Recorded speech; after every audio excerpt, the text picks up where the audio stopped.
Hello, everybody, and welcome to the sixth episode. I always question myself of the Welcome, In From Japan welcome to the podcast. many episodes later episode of In From Japan.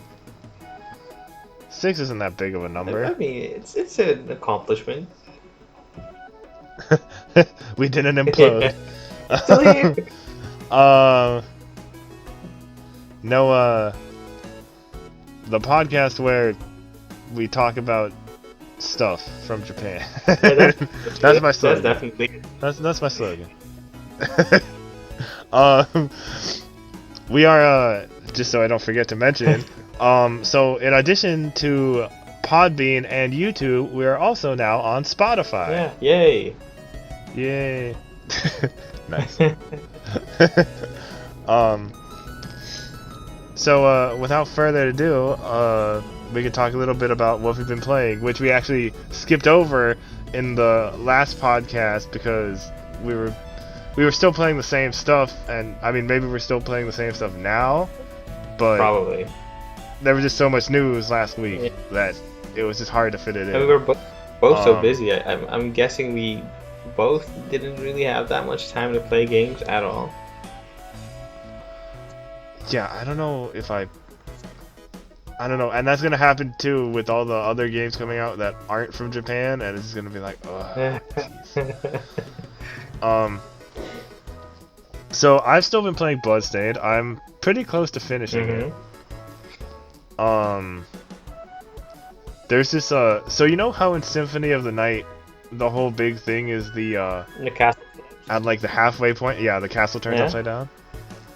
Basically, they did a like an updated version of that where you beat a boss, you get this invert ability, which allows you to flip anywhere on the map so you can access other areas on it. Uh-huh.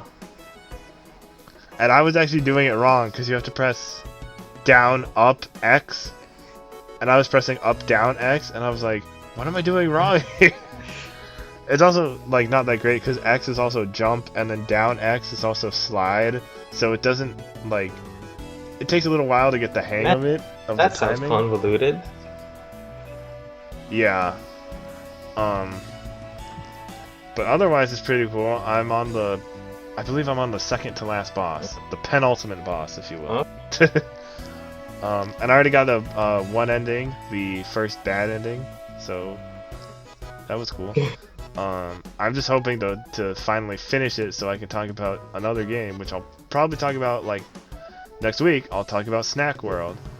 I wanted to try to finish Dragon Quest V, but before the movie came out on Netflix, it's actually out today. Yeah. But I just didn't have time. Like, how big is that RPG if you were able to finish it within a week? Well, I'm on the last third. It's just taking a while because I have to. Some of the stuff in it is kind of dated, Yeah. like just how you travel around and stuff. It's a bit inconvenient, and it'll take a while because you have to, like, it's like, oh, I was reading a guide and it's like, you shouldn't have this party member, you should have this party member, and I was like, why didn't the other guide that I was using before tell me that? So then you have to go back to the place to the castle where you get those, switch those party members out. Yeah. Then you have to make sure you go back the other way, and then where you were, and where you were is kind of in a weird spot because you got like a flying castle that you had to park in a certain area, and oh, spoilers, sorry. I don't think I'll be playing it anytime soon. But yeah, I'm gonna finish that. As soon as I finish that, I'm gonna move on to Dragon Quest VIII 3DS as my like older RPG that I'm just like playing through over a long time. I mean, I have several of those. We all Already. backlogs. But I feel like I could finish Dragon Quest VIII a little easier because, well, one, it's more the 3DS remake specifically because it's more modern and I can take it with me. And it was also made by or partly made by Level 5, and I like their Yeah, RPGs. they'll be coming up a lot in this episode, I guess. And I also like Square Enix's RPGs, so like that's kind of perfect. But which version of Dragon Quest V are you playing? The DS Ah, version, because that's the only one that's in ah, English. Or no, that's not true. There's a mobile one. yeah, but you hate the mobile ones. I Yeah, I'm not a fan of the mobile ones. Um, because we didn't get the whole Dragon Quest V thing is it came out in Japan for the Mm-hmm. Super Nintendo in 1992, and then we didn't get it. They didn't. Dragon Quest V didn't release outside of Japan until like 2008 around when the DS version came out. So we kind of got screwed over there. I'm sure the Super Nintendo had its fair share of gems this side of the equator or hemisphere. Maybe. Uh, have you still been playing Final Fantasy 12? Yeah, on and off. I didn't really have that all that much time last week or this week. Pretty busy with my day job, so I didn't have all that much time to dedicate to gaming. I did sink in some hours in Final Fantasy. I was planning on starting up Okami HD on Switch. Yeah. Oh, I bought it a few months ago or a month ago while it was on sale. I've always wanted to play it. I've never played it, and the fact that I have it on Switch makes me so happy. Besides that, I don't think I've mentioned this on the podcast before, but we have a PlayStation at the office. So even though my own PlayStation is dead, I can still sneak in some gaming time for the console. So I've been playing Tekken 7 as usual there. So those are my big Japan games or Japanese games. oh, the thing I forgot to Mm. mention. The other thing about Final Fantasy 12 and Dragon Quest 8 is that I don't know about in Europe or anywhere else, but in the U.S. Dragon Quest 8 came with the demo disc of Final Fantasy Yeah. 12 Uh, on the PS2. Fun fact: I almost bought that specific game disc, even though I didn't own a PlayStation 2. I you know what's funny? I realized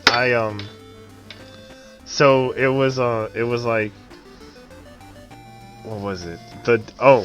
When I was doing like some research for an article on level 5 that I'm working Mm-hmm. on, it said on the Dragon Quest 8 when I was doing research for that, it was saying some demo disc for Dragon Quest 8 you could get in certain things, and one of the places you could get it is Shonen Jump, and I think I had a subscription to Shonen Jump at the Yeah. time, so I was thinking like, wait, did I have that demo? And then I just flashed back and I was like, oh my god, I totally had that demo and I never played Oh it. man, that's a bummer. So I could have been reintroduced to Dragon Quest way earlier. Yeah. Oh, that's a bummer. Oh my god. Yeah, preteen Erroll was not Well, the biggest it's gamer. not that bad. I mean, me myself, well, being in a country that's not the U.S. or anywhere in Europe, you're kind of shortchanged when it comes to games or the selection of games they have here. Like I remember seeing commercials for Rogue Galaxy, but I never was able to buy it here. Also, didn't own a PlayStation. Dude, I didn't find out about Rogue Galaxy until like my friend in college told me about it, and like it is 100% my type of thing, and I was like, how did I never hear about this growing It up? was. And now I have it on PS4, and I also that same friend, he had a his dad like used to review electronics and stuff, so he'd get a lot of like games and stuff Yeah. easily. So he had a spare Oh, like oh, guidebook for Rogue Galaxy, and it's huge. yeah.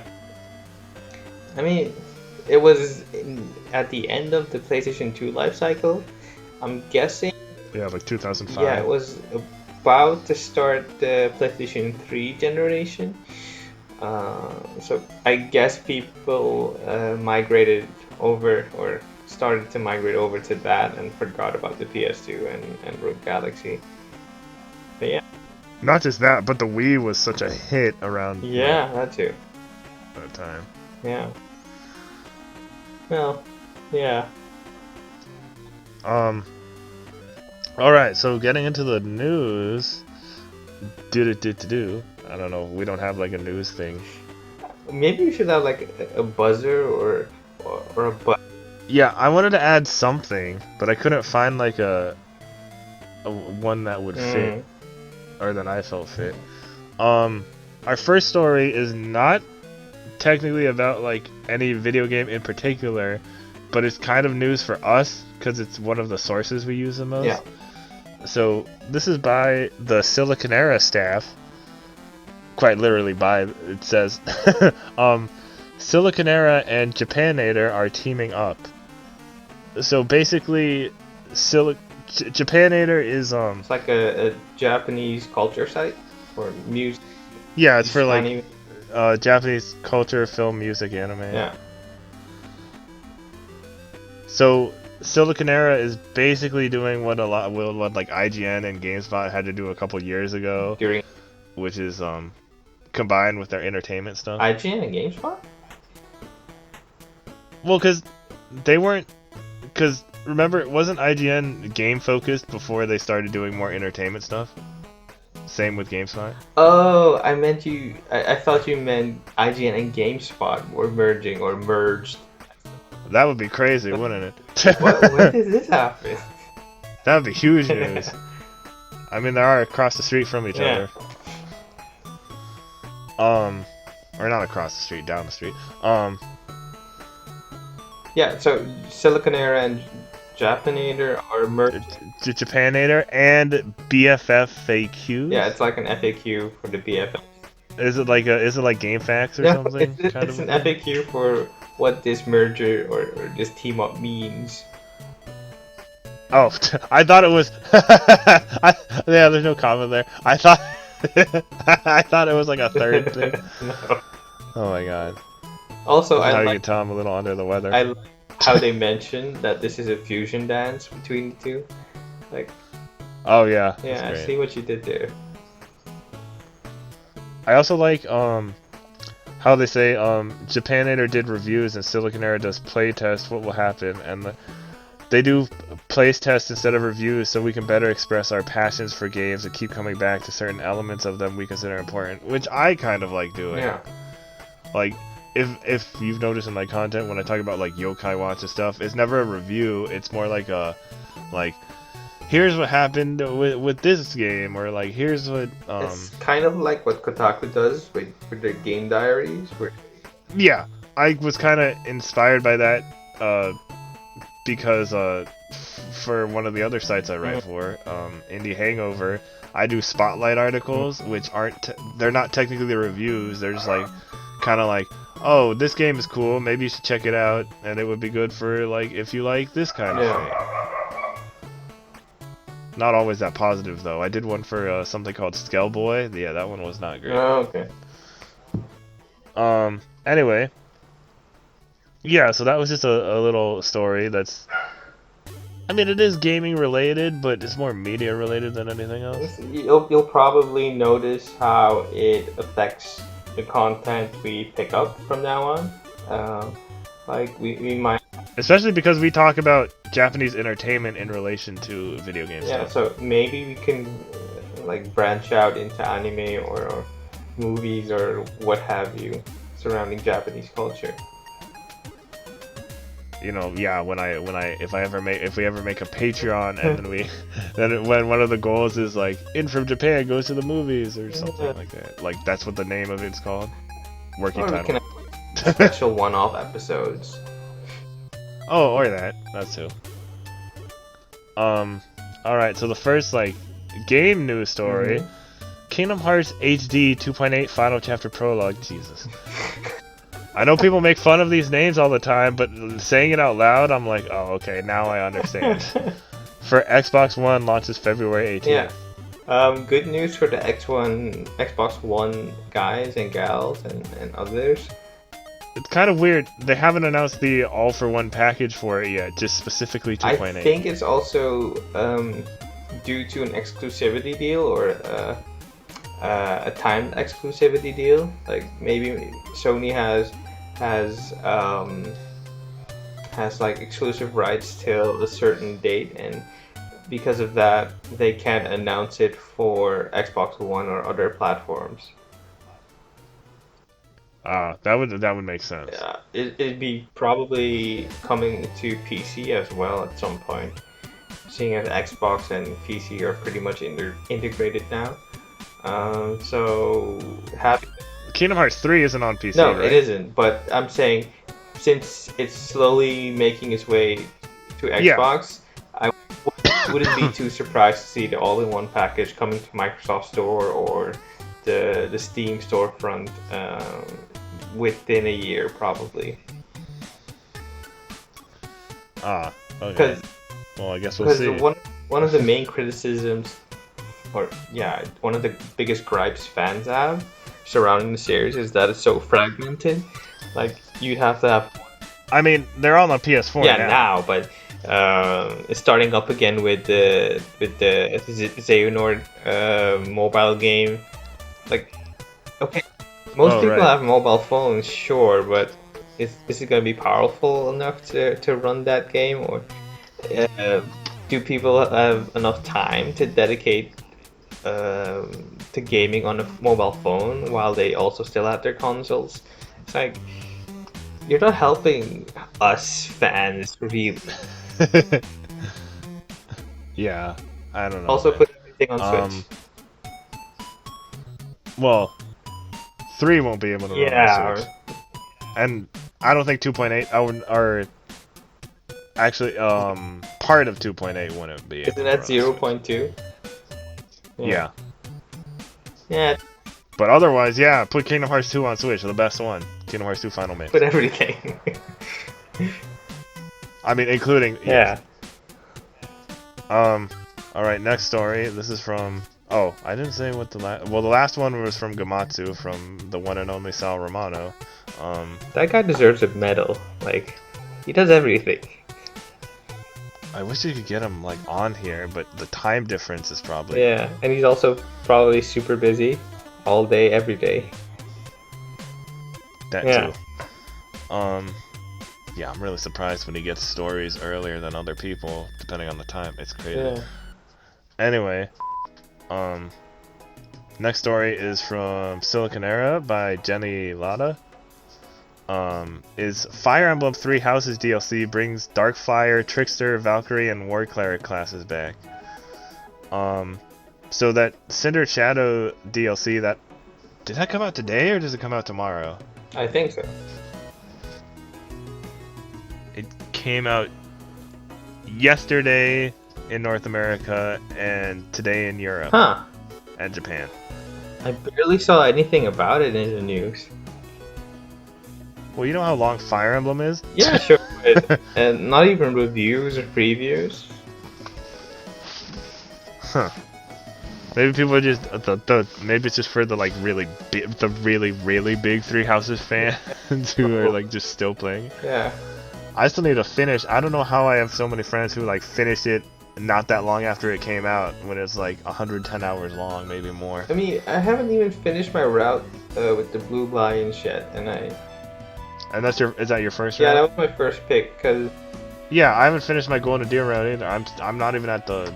Apparently, there's like a time skip somewhere. I'm not even at. Yeah, there is. I was gonna start with Golden Deer, but when I start playing games, I get so involved in the story, and at beginning, Dimitri says like, "I really need your help," and everyone else is like, "Oh no, it'll be fun to have you on our team."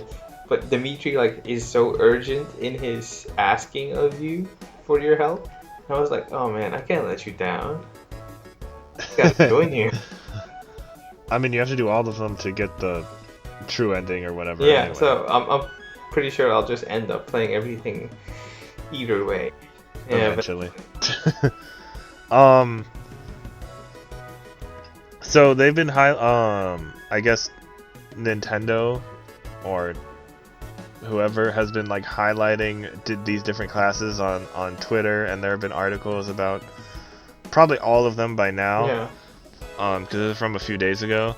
Yeah. The only information that it doesn't have that I wish it had is that it doesn't say when these classes last appeared. I think I want to say Fates, cause See, I don't know because this is the first Fire Emblem I've played. I'm thinking maybe we should ask Sterling because he's usually the one that pumps out the Fire Emblem articles. He's now over at Twinfinite. Kind of surprised he hasn't Yeah. like done a big spotlight on the new classes yet. Maybe that's the one. Maybe he's working on one, and once that comes out, like, what if that comes out tomorrow, and then just opens the floodgates, and then all the different ones come out, and then, oh, there they are. Just completely overshadowing the release of Snack World. Anyway. All right. So if you want that DLC, you can get that On the eShop. on the eShop for $24.99 US. Yeah. Good luck finding any of that on a sale. Yeah, that too. I mean, I wonder if they'll do like a Fire Emblem Three Houses Ultimate Edition, just with everything, like later I on. don't know. I don't think Nintendo's pretty big on those editions. Well, this is the first time they've done like, I mean, Switch is the first time they've kind of done DLC of like this of this caliber. Yeah. Yeah. Like not just a like here's a Mewtwo in Super Smash Brothers for $5. I mean, they did do the Super Mario U Year of Luigi edition, so it's not out of Oh yeah, possibility, true. but yeah, but it's because they're doing this kind of thing more often. Yeah. So I feel like why wouldn't they? Yeah, that's Because then the people who get it late can get it for can have all the content, and maybe those people also don't have the greatest internet, so they have it already. Yeah. I mean, looking at me, Nintendo, help me.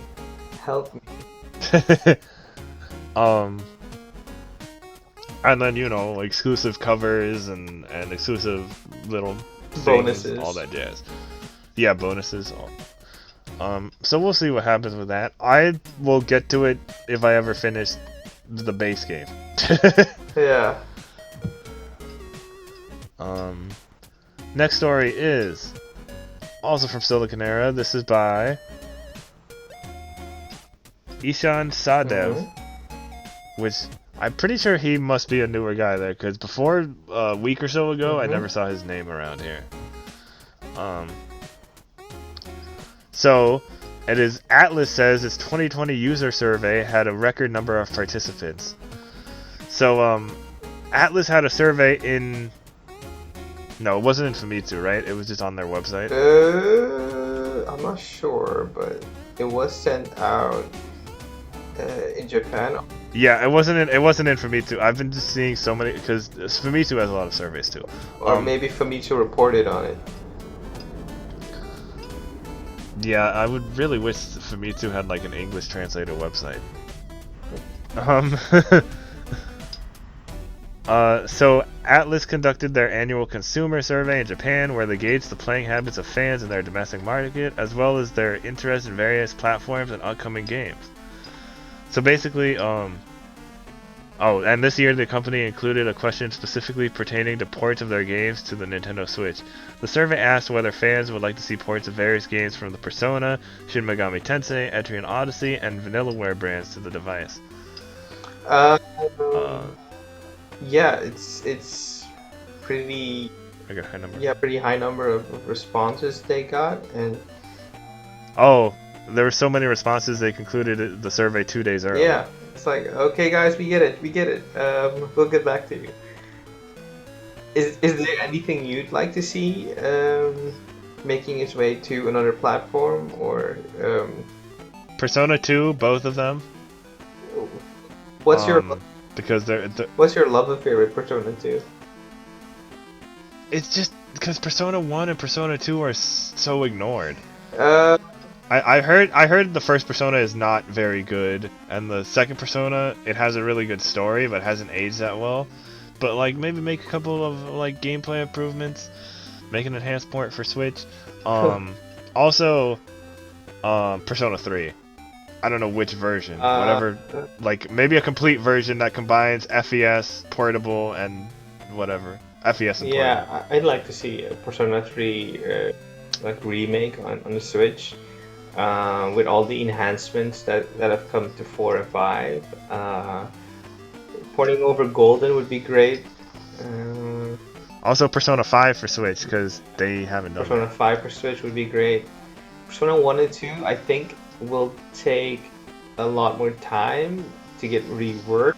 I Yeah, mean, they could port the PSP reissues, yeah, that's what I was thinking. but I'm guessing they want to have them like folded into the main universe because those two are kind of separate from the games, Yeah, that's starting true. from 3 and onward.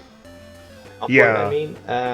Although there are some Easter eggs and connections yeah. still noticeable in 3, I guess. Yeah, but What I wanted, well, what's not on this list according to this article, which I actually looked at the other yeah. day, and it looked actually really fun, is Radiant Historia. Yeah, it's stuck on the 3DS now, or DS. 3DS, Yeah. yeah. I'd love to see that come over to the Switch. I'd love to see Odin's Sphere Life Rise Ship. Or is that? That's Vanillaware, Yeah, it's right? Vanillaware.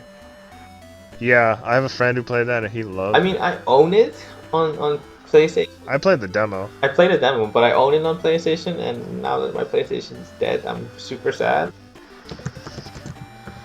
Maybe I Donate, should do a Kickstarter or a GoFundMe to get a new PlayStation. yeah. I'll be starting that right now. Get Jason a new PlayStation. But then it's hard when, and I know we talked about this last week, but it's hard when the new gen is like on the way. Yeah. But then there's the whole coronavirus thing with all the stuff that's produced in China, so we don't know how much that will impact next gen and Probably it'll slow it down to early next year, I think.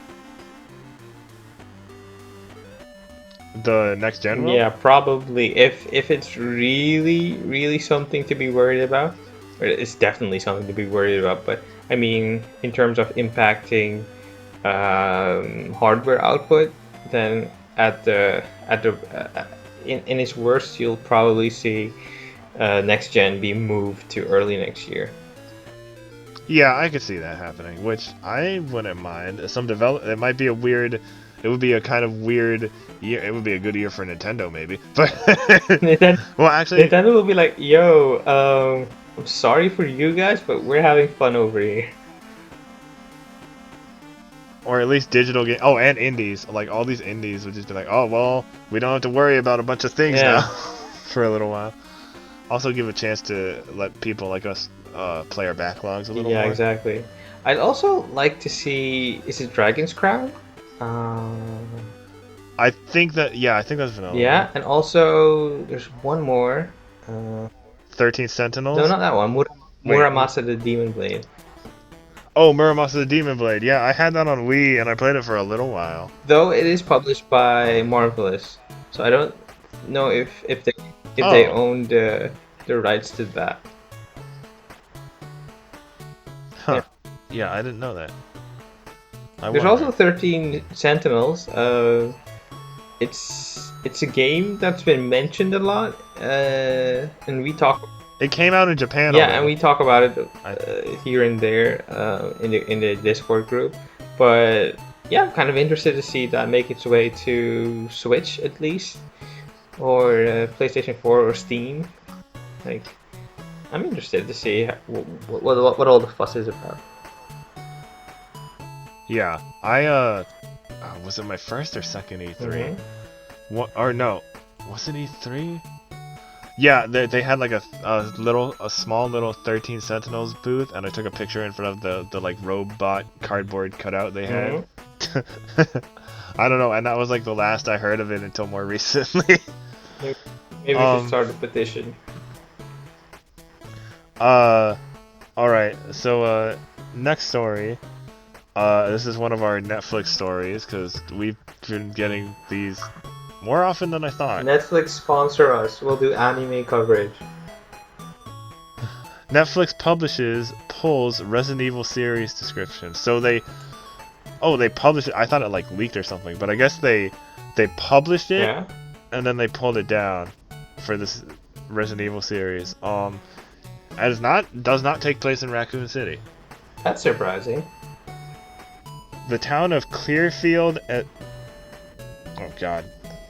I am an American and I forgot what state that is. Is it Minnesota? Is it a real city? I don't know if it's a real city, but it's a real state. Okay. I mean, Minnesota, okay. sure, but I mean, Clearview?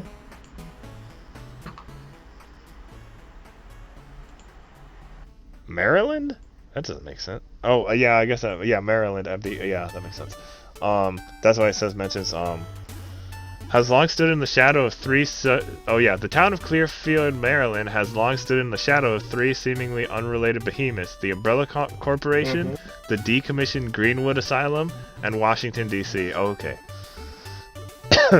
Today, 26 years after the discovery of the T-virus, secrets held by the three will start to be revealed at the first signs of outbreak. How many secrets does this series have? Like, how? There's the Umbrella Corporation, the Greenwood Asylum, the T-virus, the I wonder why they took it down. And they're probably not ready to announce it.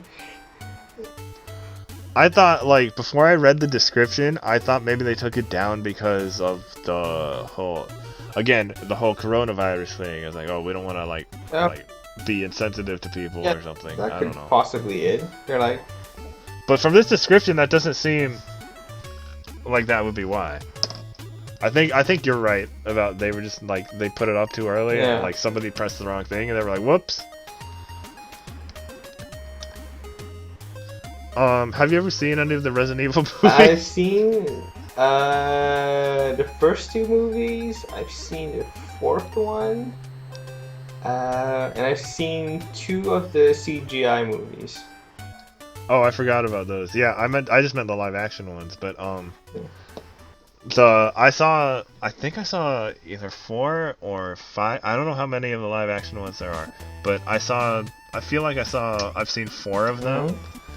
And I felt like the first and second were decent. The third I saw in theaters for some reason when I was 14 with my friend. Wow. And I don't remember it. And then the one I watched after that wasn't great either. Well, they're all on Netflix now, I think, the live action movies. So if you're interested in Usually people say the first one is decent, even though it doesn't really properly adapt the source material. Well, none of them do. The first two are more horror oriented, and I think starting from 3 and a bit in 2, it becomes more of an action franchise.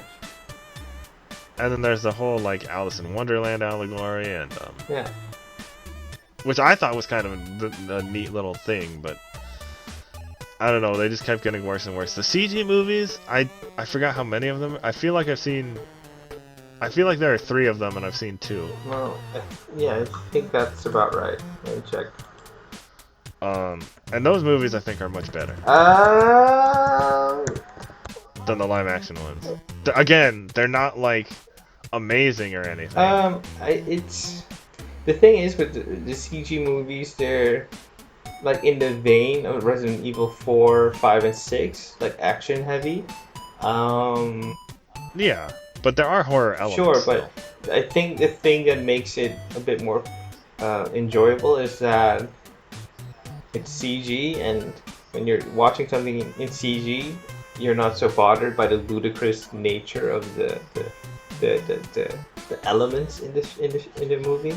Like it matches. It feels closer to the game itself. Yeah. Like when you're watching a movie, you're kind of looking for something to be grounded or realistic, and when it doesn't happen, you're like, okay, what the hell is this? Sonic movie out today. We don't have any news about the Sonic movie right now. It's doing Did well. As last Apparently, last yeah. it's I'm not. 70% on Rotten Tomatoes. I think it's on track to make a bigger domestic gross than Detective Pikachu. Didn't it already beat Detective Pikachu in terms of Rotten Tomatoes score That is possible. by like I 1%? should check. Let me see. Detective Pikachu has a score of 69. Nice. Nice. And the Sonic movie has, well, 65 now, which is weird. Yeah, Maybe some of the Sonic fans no, were it's like, "No, 65 we now. needed to." The Sonic fans went in there. Yeah, no, it's 65 now. So it's actually lower than Detective Pikachu, but the audience score is surprisingly high, 91%. I think because it's Sonic, a lot of people expected, and then that first trailer, a lot of people expected it to be so bad. And it's like, I just wonder if they still had that design, would it have killed it, or? It would probably be distracting. People would be like, I don't know what we're watching or why we're watching this. Why does he have human teeth? Yeah. Um, I mean, I guess we'll never know. Maybe they'll have a director's cut or an altered. Release the human teeth cut. Release the human teeth cut.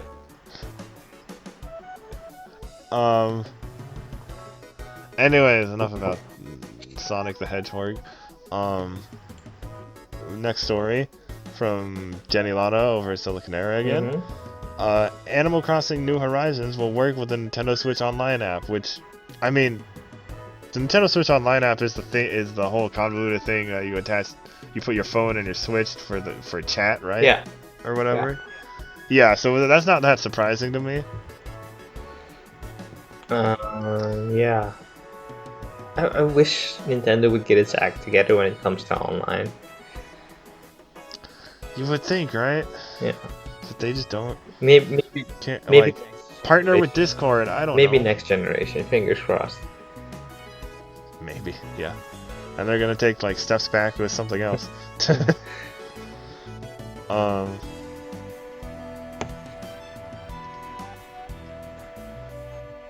And next story is also Animal Crossing, also by Jenny Latta. Yeah. She must be an Animal Crossing fan. If I would guess. Hey. Animal Crossing's New Horizons ESRB rating drops the in-game purchases notice. Yeah. So at first it looked like it would be getting paid DLC because earlier this week the in-game purchases notice popped up and now it was taken down.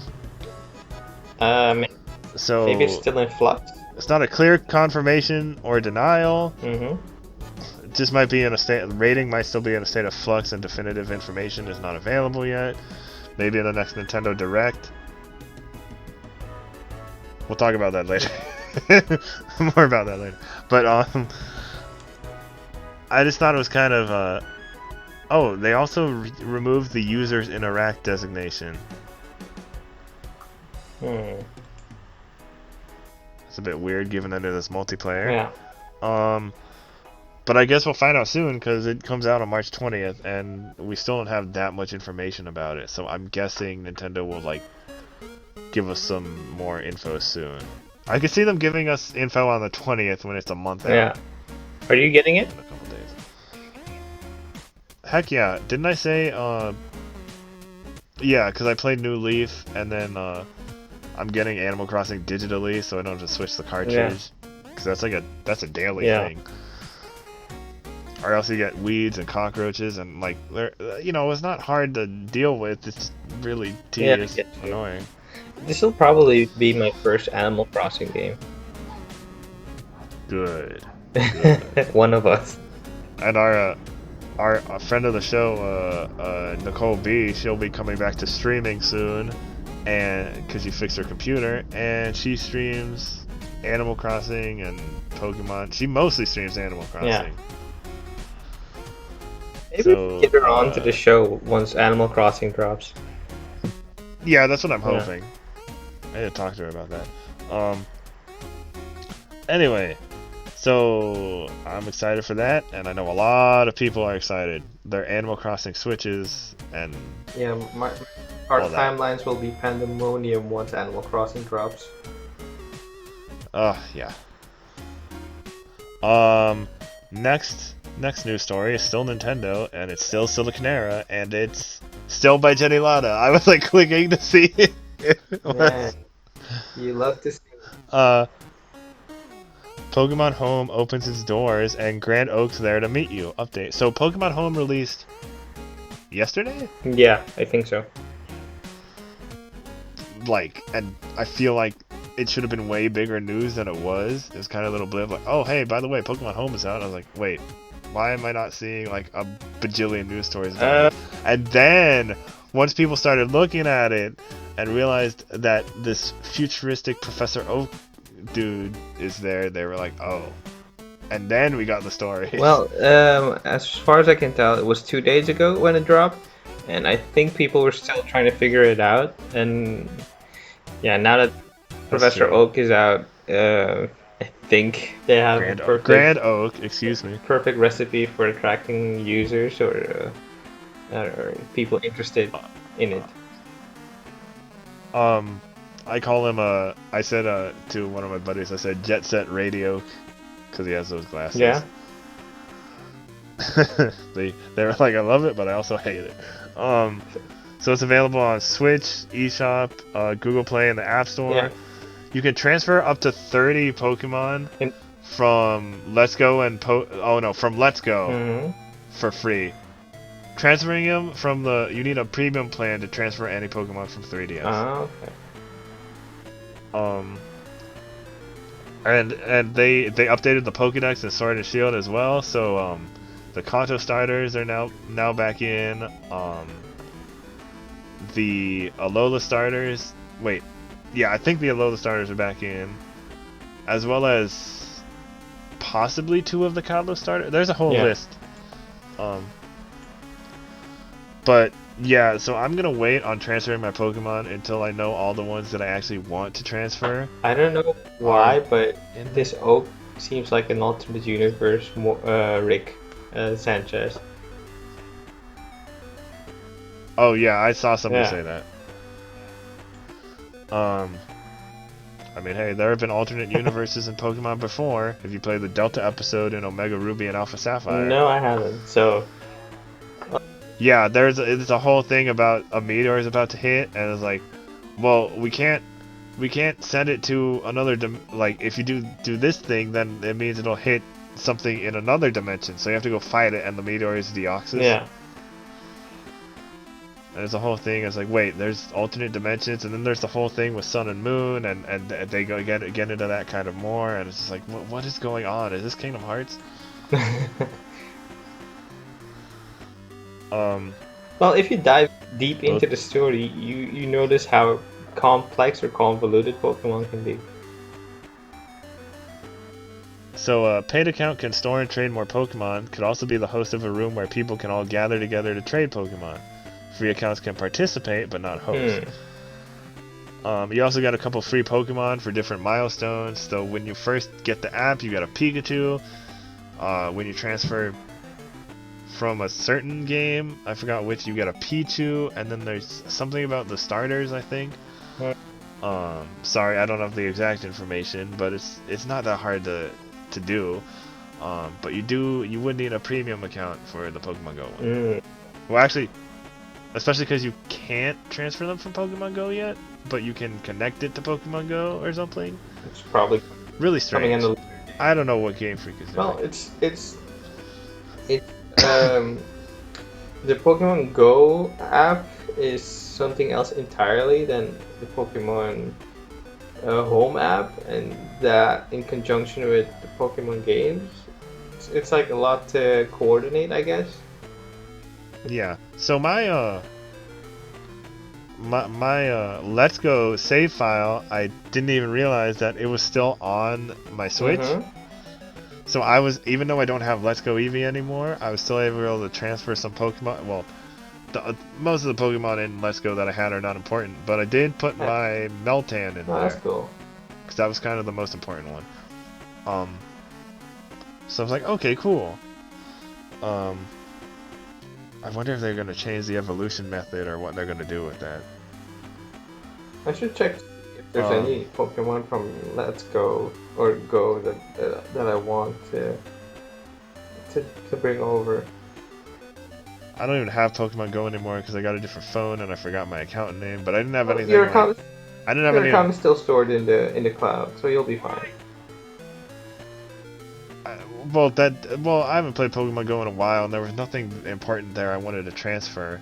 And if there is something there similar, like I had something else in Pokemon Sun already. So. Okay.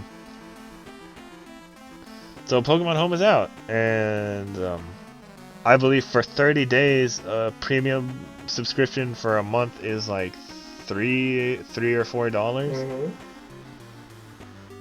But I don't know if it keeps your Pokemon in when your subscription runs out. I mean, I don't think they delete your Pokemon if your subscription runs out. I just think you can't transfer them Yeah, at that I just point. think you don't have access to them. Yeah. So I mean, hopefully once the what are the DLCs called? Frozen Tundra or Crown Tundra and what's the one before it? I'm checking my eShop now. Something Island? Something Archipelago? I'm checking. Hold on, dear, but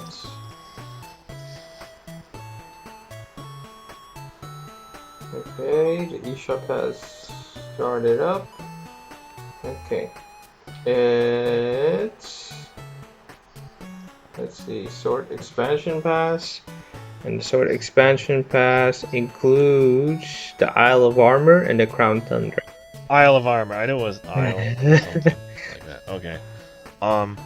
Also, they will be revealing a new mythical Pokemon on Pokemon Day, which is February 27th. There was a silhouette in Korokora. It kind of looks like it could be some kind of ape or monkey or something. What? Although I could be way off. It has claws and a tail and it's bipedal. Isn't it Kubfu? No. Did you see? I put it in our Discord. Yeah, I saw it. In the feed. I saw it. That's not Kung Fu. Like that was in Korokoro, and that hasn't been So revealed there's yet. a different legendary ape type. Kung Fu isn't an ape.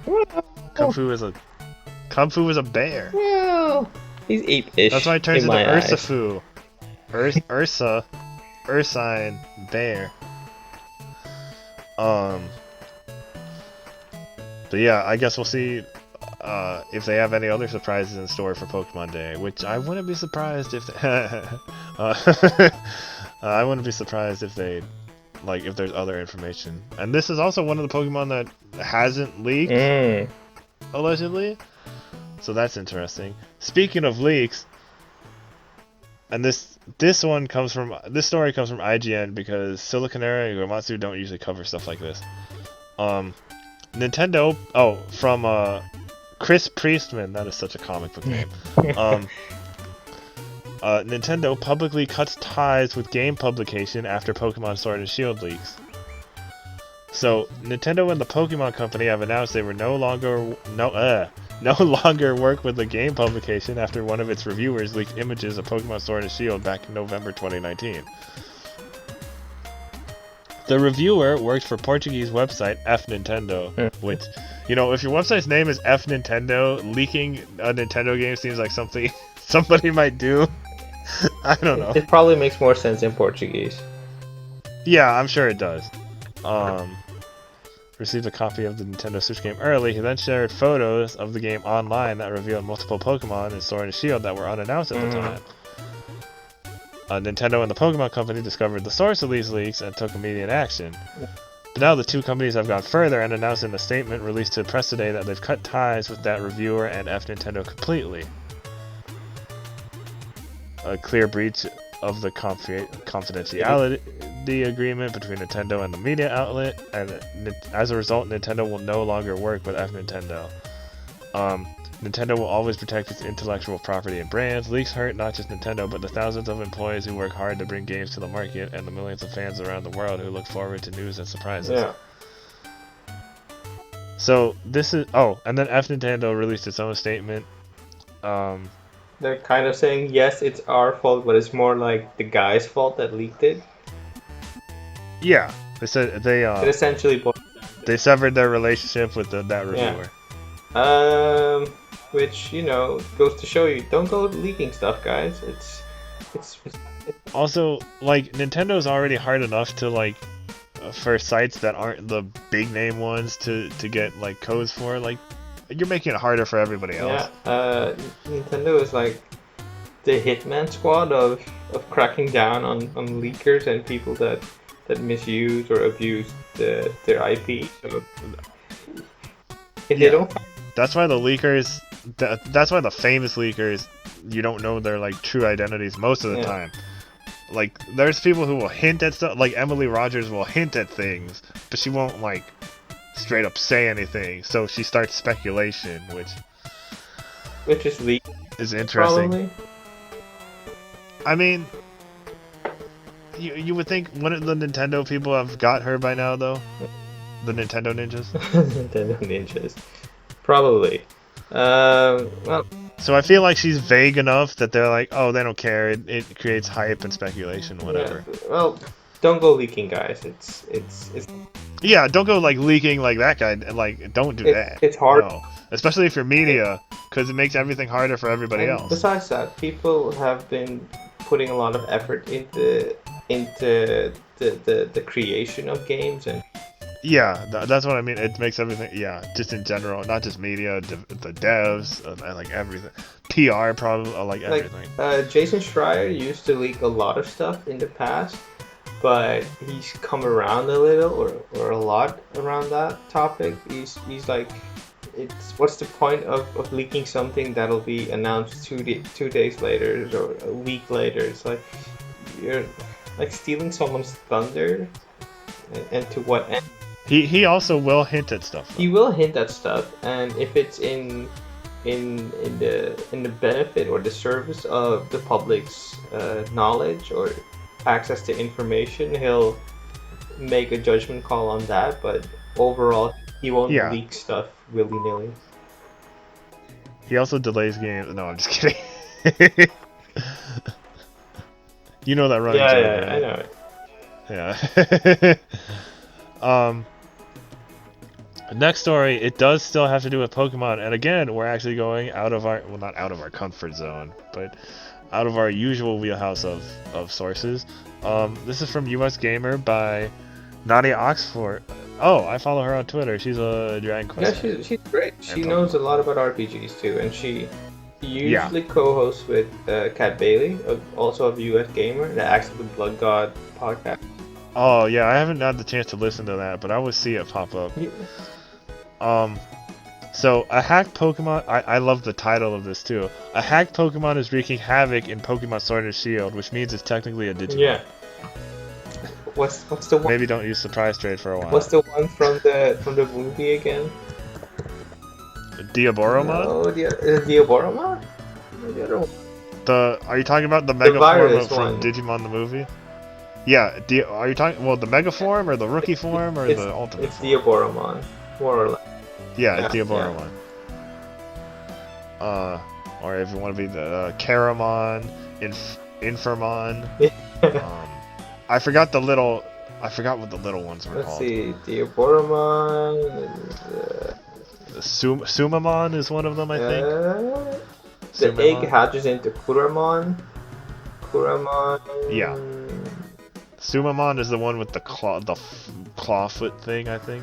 Well, Wikipedia has no help, so I have to do the wiki. No, you gotta go to Digimon Wiki. Isn't there also a Diabolosmon?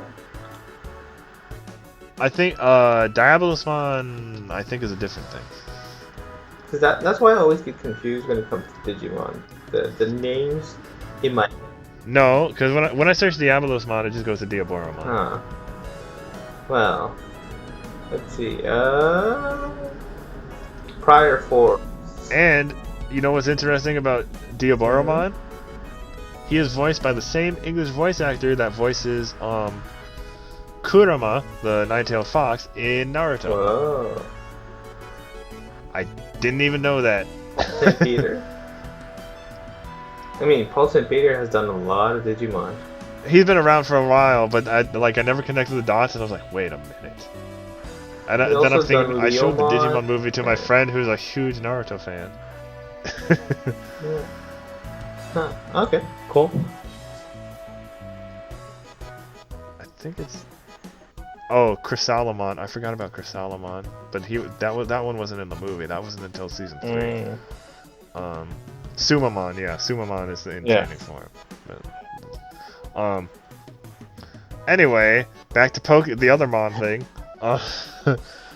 So, Pokemon modder Kurt dropped a warning on Twitter regarding the hacked Pokemon. Kurt describes the offending Pokemon as miraculously crafted. Shouldn't say maliciously crafted. This is miraculously crafted. That seems to be the term for a hacked Pokemon that's created outside of the usual hacker toolsets, and is especially good at dodging Game Freak's legality checkers. Huh. And now anyone who gets the Pokemon via surprise trade risks having their Switch crash and go offline. Well, it's a good thing I don't have online. Eurogamer spoke to another Pokemon modder, Arcdate, about how and why this is a problem. The Pokemon themselves need to be created with intent. Normal hacking programs such as PK Hex can't make them natively. You need to know what you are doing to specifically edit them to cause that behavior. This really is a Digimon. Yeah, people have been like really paranoid about it now, so people are like not trading for a little while until Nintendo and Game Freak try to figure all that out. Well, understandable. They haven't mentioned it yet. Or as of writing of that article, but I thought I saw something saying they said they were working on it. I mean, you spend hundreds of hours to grind your perfect team, and to have all that data possibly wiped, it's heartbreaking. It only affects trades though. So if you want to max raid with your buddies, like I plan on doing soon, you're good. Okay. I don't think there are many people doing it right now, but as friends tell friends, we expect that number to grow quite a lot in the coming future. According to one of the hacking experts. Hopefully it's fixed. Yeah. Wouldn't a glitched out Pokemon filled with bad intent technically be a malicious Digimon? That's the last line of the... Great. So yeah, that's unfortunate. I wonder if it's just like somebody who's been really dissatisfied with Pokemon Sword and Shield, some hacker who just knows how to do stuff and just unleashed that into the world, and jeez. Yeah, it's a bummer.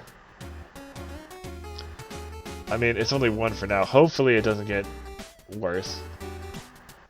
And hopefully Nintendo and Game Freak fix it and they can find I don't know how they would find the hacker, but you know, they found the other guy, so Nintendo who knows? Yeah, those Nintendo ninjas, they're everywhere. Yeah. Hopefully that term is from they're also Tim listening Geddes, to our podcast. Then who? the ninjas. What?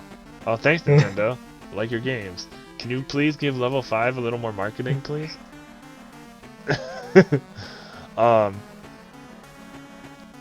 So next thing, still Nintendo. This is back to Silicon Era, again by Denny Lada.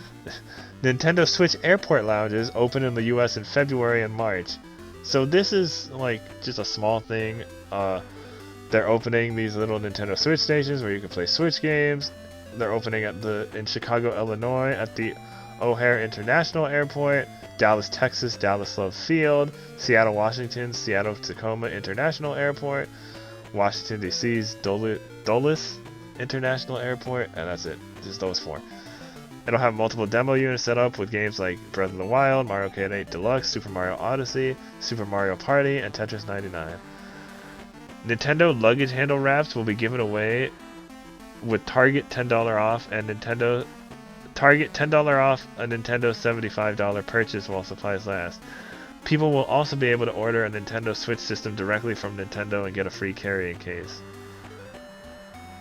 It's not the first time they've done it. They did Nintendo Tech at Narita Airport in Japan, but it's definitely the first time they've done it something like this outside of Japan. Huh.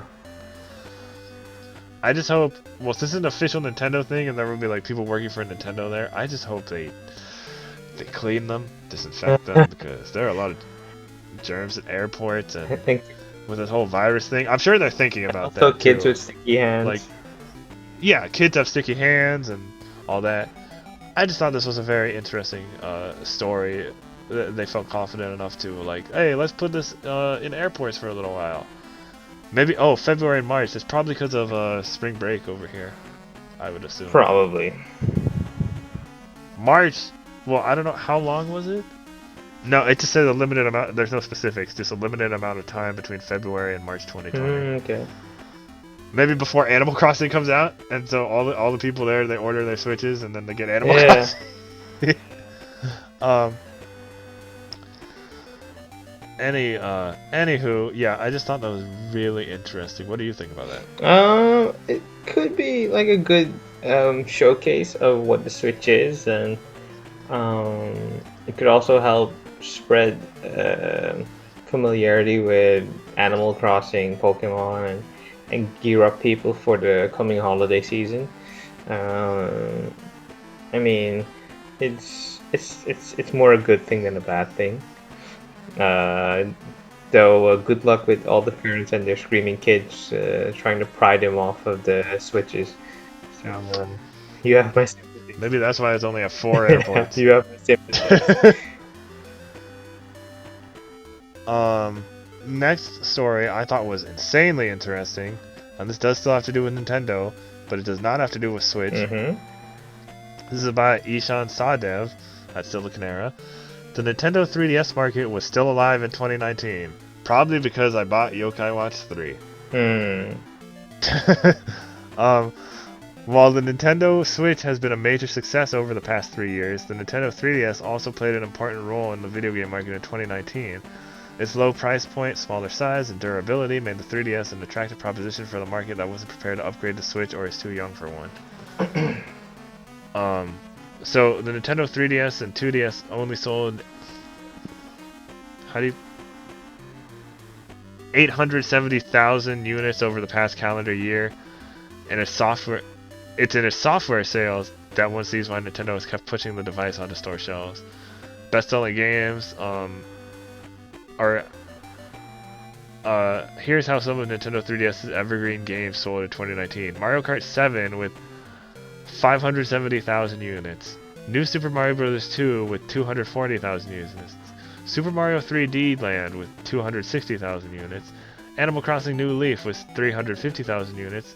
Super Smash Bros. 3DS with 120,000 units. And Tomodachi Life with 150,000 units. Now, what I think is interesting about this is there's no Pokemon on this list. Mm-hmm.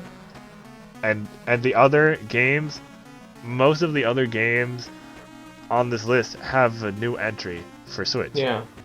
Or coming for Switch. I know a lot of people were getting back into New Leaf or getting New Leaf in preparation for New Horizons. So I'm not that surprised with that. New Super Mario Bros. 2, I mean, it's Mario. Mario always sells pretty well. Well, And 3D Land. it's what you hear people say about the 2DS and 3DS. It's like it's a great entryway into gaming, especially for younger people or kids, especially because a Switch is a pretty expensive piece of hardware, man, and I don't know how. Yeah, they're not usually on sale often and not reduced that much. Yeah, so it's like when you're thinking of getting someone their first console or mini console or handheld, the 2DS XL is probably the best way to go. And you also have a large library, usually for much cheaper. Yeah. And yeah, it's a lot comfortable to start your way like that than go all in. Also much more durable than the Switch, most likely. For younger kids, depending on the model. Yeah, that's true. Like I love my new 2DS XL. Mhm. Except for the hinges are a little not as tight as I would like them to be, Yeah. which it was in a lot of reviews I saw of the system. That was the problem. Yeah. But I like it. I kind of wish I still had my regular new 3DS that I got because it felt really nice in my hands. But I traded that in to help me get a Switch, and now those are really hard to find in the U.S. I really, well, not really. Yeah, I really do want a 2DS XL or a 3DS to play Radiant Historia and the Dragon Quest games, and also to be able to play Final Fantasy VI, the superior Oh yeah. version of that one, which only came on. Was that Game Boy Advance or DS? I think Game. What, Final Fantasy Yeah, 6? Game Boy Advance. I think it was Game Boy Yeah, Advance. so I'd probably have to get a DS for that one. Or wait, was there? No, it was 3, 4, and 5. I think were the DS ones. 6 as well. I'm checking it out. Oh, now. okay. Let's. I'm not sure. I'm not a huge fan of classic Final Fantasy. Not that I have anything against it. I'm just like not. I'm just like not. Yeah, Game Boy Advance is Never the been last into it. one. There Okay. you have the Android version, but that's universally hated probably. Same goes for Steam. You do have the Super Nintendo Classic version, so that'd probably be my best way to get it. But otherwise, I'd be interested in creating a DS and 3DS library. Also, since The World Ends With You, it's better on DS than all the other platforms that came out later. Oh really? I heard the Switch one was okay. Yeah, it's okay, but the combat is kind of retooled from 2 screens to 1 screen, and it doesn't always work as well as you'd like. Okay. So I think that's one of the reasons why people prefer the DS version. So, in 2019, continuing this 3DS article, in 2019, the Nintendo 3DS sold a total of 6.25 million units of software, including Pokemon. By the end of its life cycle, the 3DS will have sold more software than the Game Boy Advance, GameCube, Nintendo 64, and Super Nintendo. Yeah. Quite remarkable for a device that came out 8 years ago in an incredibly challenging market for portable game machines. Yeah. But 2020, this could be its last year on the market, because I don't think any 3DS games are planned. No, I don't think so either. Unless there's like a Just Dance for DS or 3DS. I don't think so. That's on Wii. Just Dance 2021 coming to Wii at the end of the year. Probably.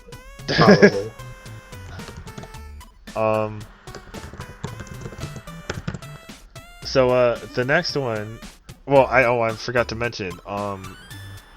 The other good thing is I listened to the Kind of Funny Gamecast from this week about Nintendo's most iconic handheld games.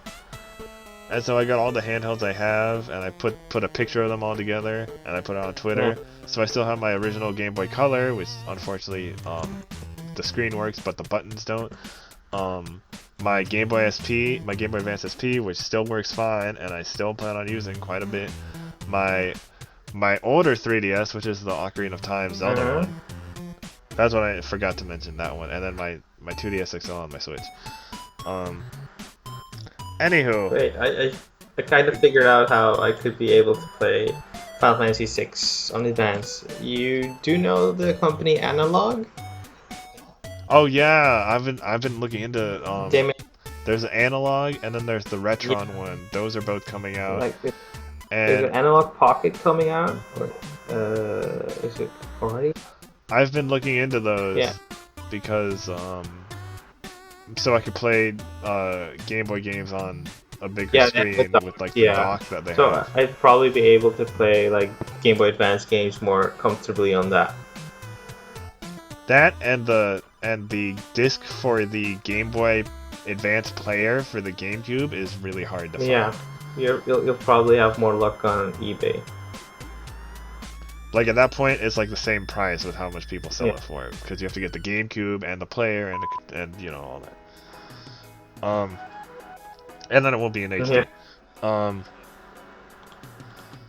So speaking of Nintendo Switch, the Wonderful 101 is getting a side-scrolling spin-off. This is again by Ishan Sadev over at Silicon Era. So that Wonderful 101 Kickstarter has crossed 1.5 million in pledges, which means that the spin-off game starring Luca, one of the game's side characters, will be developed. Yeah.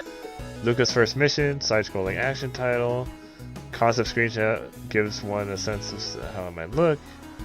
Isn't representative of the final product. It's one of it was one of the stretch goals for Kickstarter.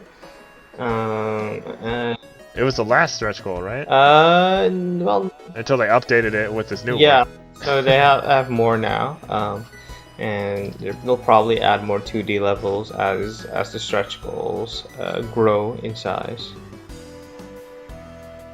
So they added the goals for 2 million is for Luca's second mission, which is additional content for the spin-off title. Okay. People really want that Wonderful 101. Yeah, I'm considering backing it on Kickstarter. Do you really need to at this point, though? I don't, but I kind of want to show Platinum Games my support. I mean, if it comes out on Switch, it'll probably be like $40. I don't think it'll be 20. So, but getting it at 31 is like the best middle point of prices. And you know, I'm all about saving a buck or two. So, yeah, I'm thinking about it. All right, yeah, I'm excited to play that in April. Is the launch date, right? Yeah, I'm excited to play that. These next two news stories, they're all you. Yeah, the next two stories. Neo 2 has gone gold, and Neo 2 will be getting a last chance trial beginning on February 28th. As reported by Silicon Era, Sato is the person who wrote this up. Did you write both? Which one? No, Jenny Latta wrote the last chance. Yeah, that's true. It was announced on Twitter by Koei Tecmo and Team Ninja that Neo 2 has gone gold. So it's making its way to stores really soon. I don't think it's going to get delayed, barring some major screw up they did not foresee coming. I mean, do you think it could be delayed because of the virus? Or... Well, not digitally. Physically. No, that's true. Physically, maybe. Physically, maybe.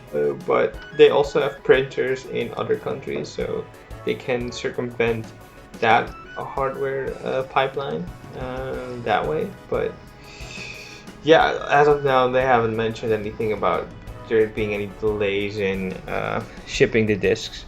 And as reported by Jenny Latta, also for Silicon Era, there will be a last chance trial for Neo 2, which is kind of like a short demo, a timed demo, and beating it will give you an item for your customizable character like they did for the first game. Yeah, and Neo 2 is coming to PlayStation 4 on March 13th. I'd love to play it. You forgot the last chance trial it'll be up for 3 days. Yeah. Regardless, you don't need to have PlayStation Plus or anything. It's starting on, let's see, February 28th on 12 a.m. Pacific Time, 2 a.m. Central Time, 3 a.m. Eastern Time, all the way to March the 2nd. What time does it end? 1:59 a.m. Central Time. That's weird. It's a very specific time. It's more or less 3 a.m. Eastern time. So Basically, midnight Pacific time is when it starts, and midnight Pacific time on the 28th to midnight Pacific time on the 2nd or something, or 3rd, or it would be the 3rd by that point. Yeah. That's why they put 11:59. Okay, I see what they did there. I might try that out. Best of luck, because it can be really tough. I'm like thinking about starting up Neo 1 again, and like have you finished that game, or come again? have you finished No, I that haven't finished game? it. Oh, okay. Like when it comes to Soulsborne games, I play a lot of them and I make a decent amount of progress, but I never really finished them. I think Have you played and finished Bloodborne though? I don't really finish them. Yeah. You never finished Bloodborne either? No, because I borrowed it from a friend and I had to return it, but it's also not in my PlayStation PS4. library, so thanks to PlayStation Plus, I can finish it one of these days. Yeah. Because it's coming back so in the good. conversation, Bloodborne. Yeah, a lot of people are replaying it. Yeah, recently. so I might catch the bug and start a new run soon. They were saying, what I read was like, it kind of happens during the slow period before everything gets crazy. Because, you know, we've had some releases, like, kind of big-ish game releases here and there, but things don't really, the ball doesn't really start rolling until, March. like, later, like, a little later this month, and then March is where it, like, really starts going, yeah. Mm-hmm. So a lot of people who really love Bloodborne just like, hey, I'll replay Bloodborne for the umpteenth time. Yeah. Which is great. It shows how much, like, staying power that game. So how much replayability. Yeah. So next story, and well, we still have plenty of time. We don't, whatever that limit was that I thought was an hour and a half for Spotify, it doesn't matter. But we try not to go over 2 hours because 2 hours is a long time anyway. So this next article is from Silicon Era again. It's by Alistair Wong. Haven't seen him in a while. I mean, just in a news story. I don't know the guy. Space Invaders Counterattack brings back the classic shooter with a big twist. So, on our first episode, I think, we talked about that Space Invaders collection that was coming to Switch. So I thought this was kind of relevant. So during JPO, I'm guessing it's Japan Expo or something, 2020, a strange new Space Invaders arcade game was shown off, Space Invaders Counterattack. The title moves away from the series' hide-and-shoot gameplay, instead having players man the guns themselves to shoot at the screen. So it's light gun Space Invaders. Or not light gun, it's more like a spaceship.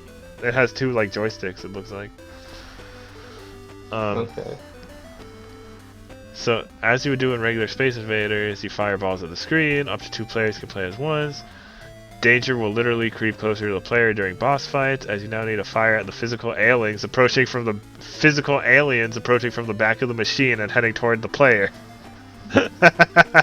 Oh, I see. Yeah, this is neat. I think this is only in Japan, probably.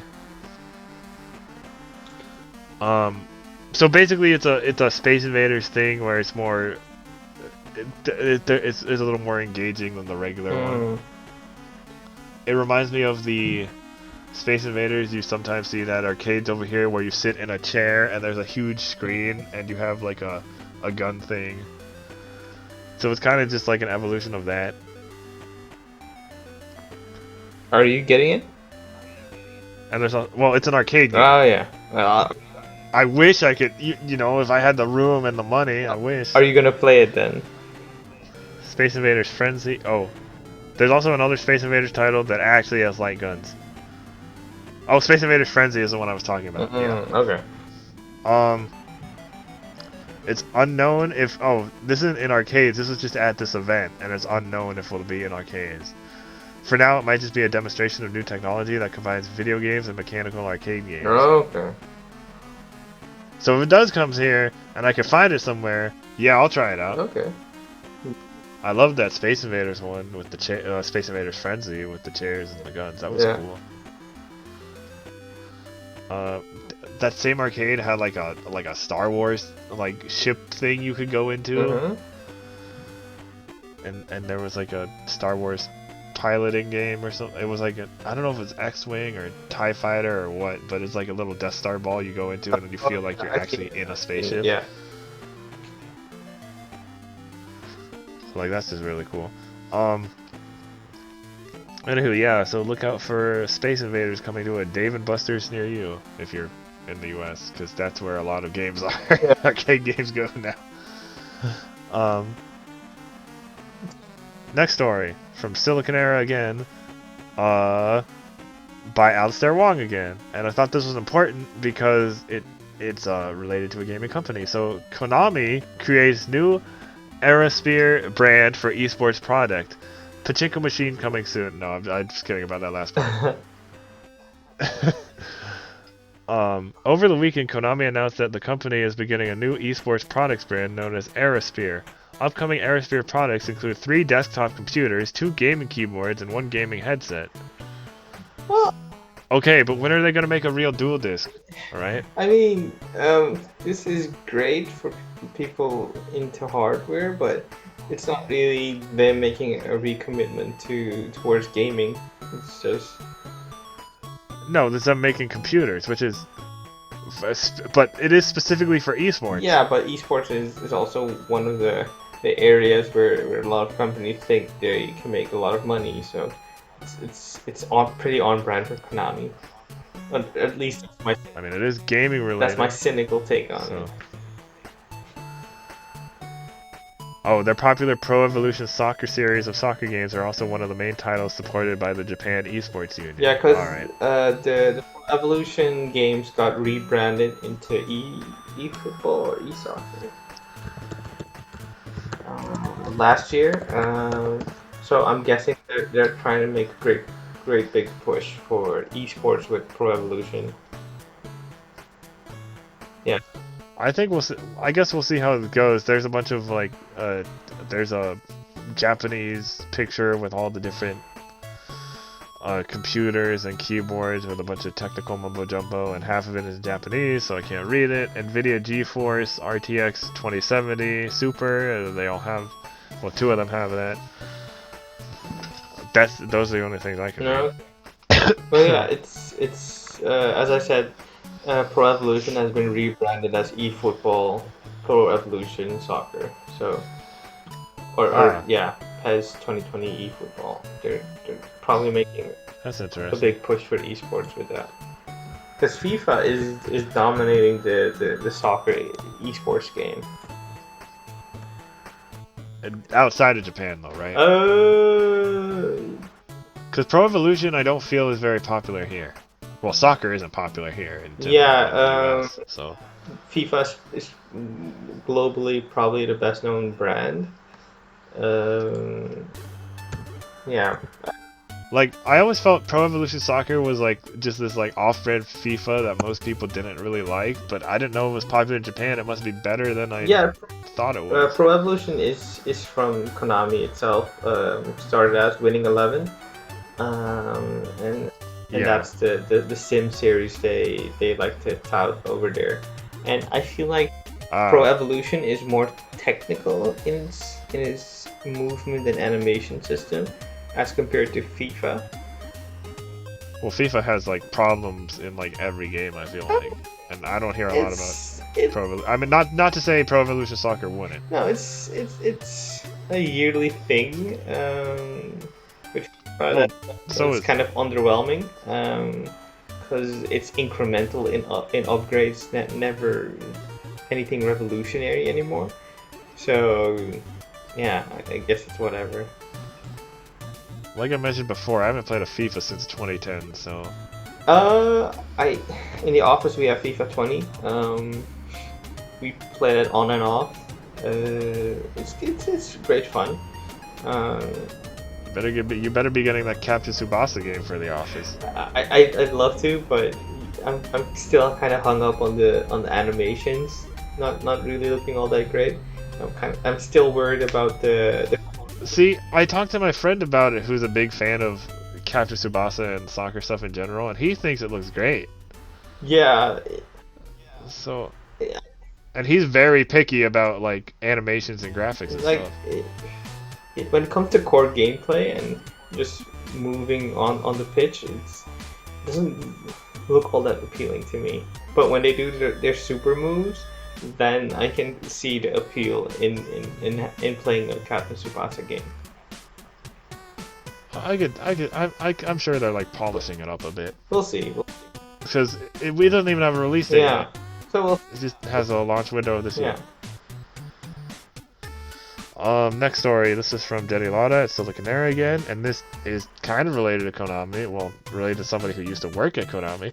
Kojima Productions is selling a Connect for Australia shirt and avatar for charity.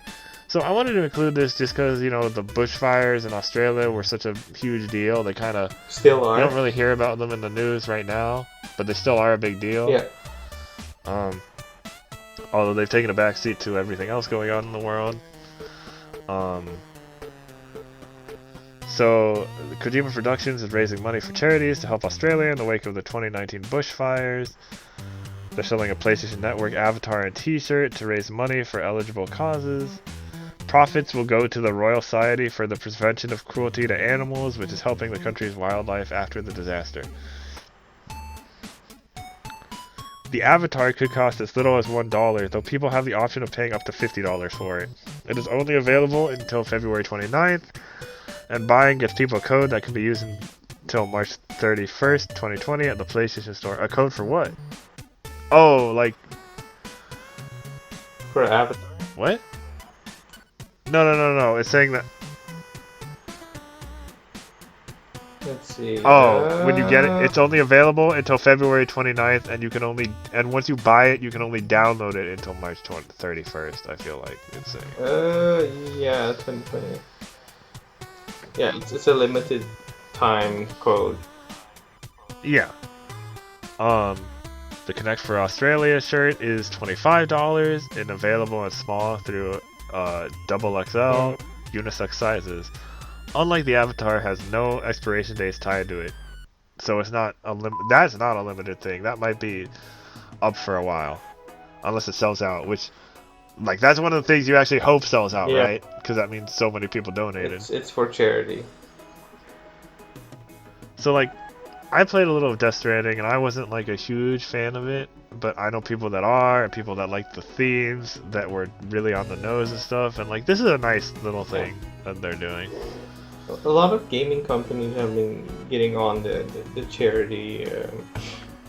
Have been putting up items for charity, like T-shirts and game bundles.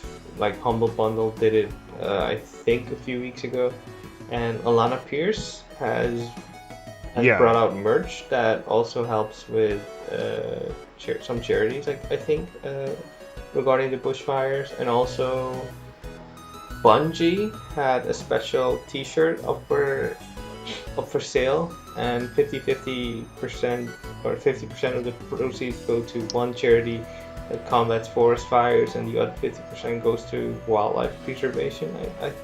If I'm remembering correctly. So it's great to see companies making concerted effort to combat the forest fires. Yeah, I agree. So go donate to that, because it's for a good cause. Next story is, this is kind of a short one. The full Yakuza Remastered Collection is now available. So that's great news. Yeah, I was trying to see like which games it was. So like Yakuza 3, 4, and 5. Those. And then there's also Yakuza 0 and Yakuza Kiwami and Yakuza Kiwami 2 are already available. 0. So we have all the main Yakuza games right now. 0 and up till Kiwami 2 are separate, and 3, 4, and 5 aren't getting the Kiwami treatments. More like a general remaster treatment. Like Okay. Kiwami is Kiwami is like an updated yeah, thing, while these are or like a fully yeah, because updated thing. 1 and 2 were on PlayStation 2, I think, and to bring it more in line with the more recent releases, they got like from the ground up remake treatment. Uh, Yeah. yeah, and Zero is one of the best games of this generation. Kind of bummed I don't have my PlayStation now. 'Cause- Yeah, I gotta finish it at some yeah, point. Before 7 comes out, which 7 just came out of Japan not too long yeah, ago. yeah, We still don't know when we're getting it, but it's supposed to be sometime this year, and like I said before, I expect some time between July and yeah, September. probably. Let's see. Um, now runs it. In the case of Yakuza 5, the game has been updated so it has HD graphics and now runs at 60 FPS instead of 30 Yeah. FPS. The localization has also gotten the second pass in the hopes of making it more accurate and true to the original Japanese version. Oh, okay. Yeah. And in some of these games, they also restore cut content. Oh yeah. Because in the localization process, in the PS3 days, some things were cut, and now they've been restored. Moving on to the next story, because we still have time, but we still have a lot more to get through. I think we're gonna have to skip our main Sure. topic because we talked about the 3DS one. That was gonna be our main topic anyway, so we kind of already talked about it. So Silicon Era by Alistair Wong again. Trials of Mana demo discovered on PlayStation Store database. So a demo for Square Enix's upcoming Trials of Mana remake seems to have leaked via PlayStation Store tracker Gamstat.com. Which was the same site that included the icons for Resident Evil 3 and Resident Evil Resistance. 3 icons have been added to the PlayStation Store. One is for the game itself, and the others are for 2 demos. They confirmed that America, Europe, Japan, and Asia will be getting demos for the game. It's unknown whether the demo for the game will let you play through a short section of the early game or be a completely separate thing that allows you to try all the characters. It'll likely be a good way to try out the game's 3D action combat for yourself, especially considering how gameplay has changed from the Super Nintendo version, which came out last year, I think, in America, and a lot of people did not like it. Well, it's a collection of games that haven't really been retooled for modern sensibilities, so they're kind of rough around the edges. Yeah, a lot of people were excited for this one though, in particular. Yeah. Or at least like JRPG fans. Yeah. We don't know. There's no date yet, but I forgot when it comes. Oh, April 24th, 2020. It's pretty. So, I would think the demo would probably come out next month at some point. Yeah, or end of this month. Or end of this month, yeah. Next story, and this is going to be kind of a short one too, because there's a big story right after this one. Yeah. So this is from Alistair Wong over at Silicon Era. Is Disaster Report 4 Summer Memories PC version beta test applications are open. So I think we talked about this on the podcast before, that Disaster Report 4 is like the first disaster report releasing outside of Japan in a while. Yeah, I think 1 was the last one. No, it was like 2, but it was called something different, and then it was like a whole weird thing. Or one of them, there was one more recent one, but it went under a different title, and it looked a lot more generic. And anyway, NAS America announced that the company opened up applications for a private beta version of the PC version of Disaster Report 4 Summer Memories. The application period lasts until Thursday, February 13th, 2020, at 10 a.m. Pacific, 1 p.m. Eastern, 7 a.m. Central, or Central European time. Interested players must fill out the form to apply, and you'll need to enter your email, Steam username, Discord ID if you have one, your computer specs, and why you want to participate in the beta. Yeah, here it is. It says in the article, This game's PC release marks the first time the Disaster Report series has ever been available on the platform. The series started out on PlayStation 2 and then moved to the PSP before the announcement of the ill-fated PlayStation 3 version of Disaster Report 4. In Japan, the game has only been released for PlayStation 4 and Nintendo Switch so far. It has a VR mode. We don't know if it'll be tweaked for Vive and Oculus, but because it was originally developed for PSVR, so that'll be interesting to see. Releases worldwide to Nintendo Switch on Nintendo Switch, PlayStation 4, and PC on April 7th, 2020. Yeah, it was just a short little. I was trying to keep it short. So if you want to play Disaster Report 4, the beta of a game that hadn't received any localizations in a while, you can sign up for that.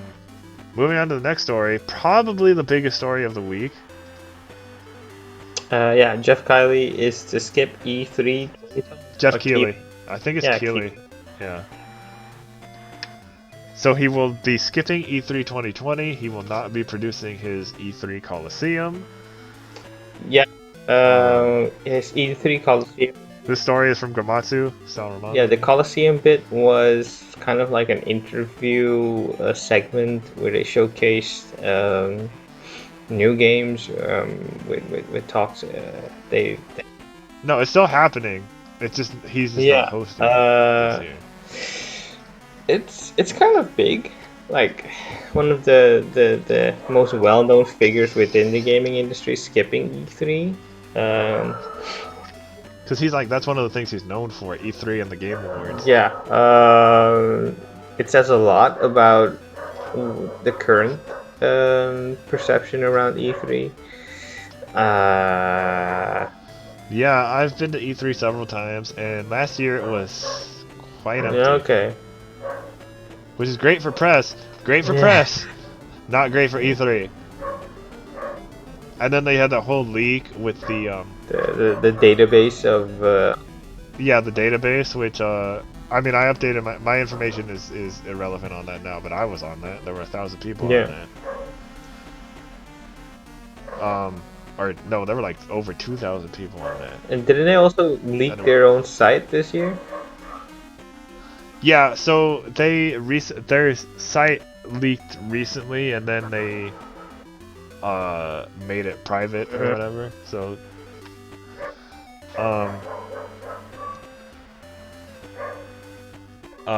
so he's like doesn't feel comfortable about like how they're doing E3 this year, but he said like maybe in the future if there's like if they still do E3, maybe if they like change it.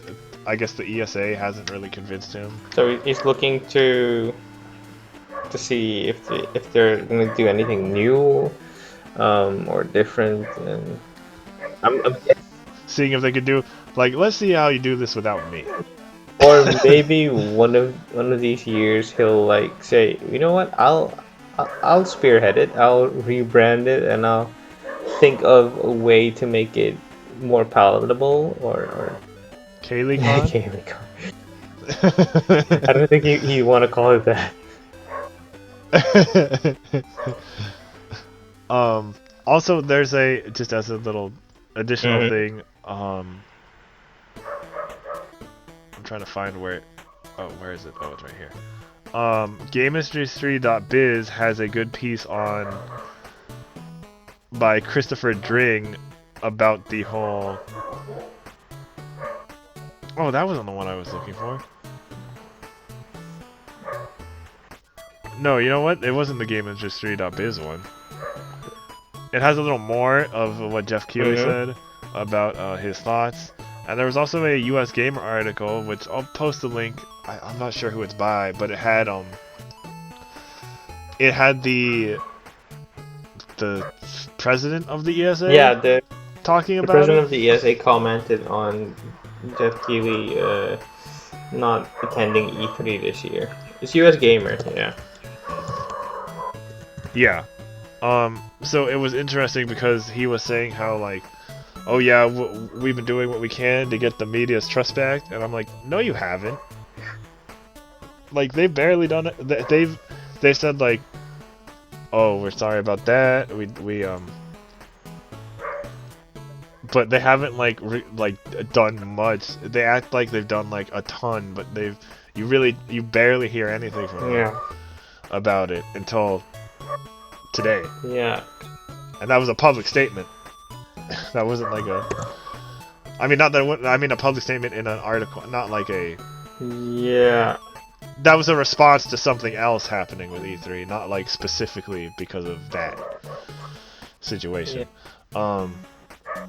I don't know. We'll see. Will this be the last E3? I Who don't knows? think so. Like last year, even without Sony's involvement and Microsoft being across the street, it was still a pretty big deal. But all Yeah, it's funny because half the E3 things happen right outside of Yeah. E3, but it's still like E3 week. I saw somebody say instead of referring to it as E3, they should refer to it as the big week in gaming, like how the Super Bowl is called the big game Yeah. for copyright reasons.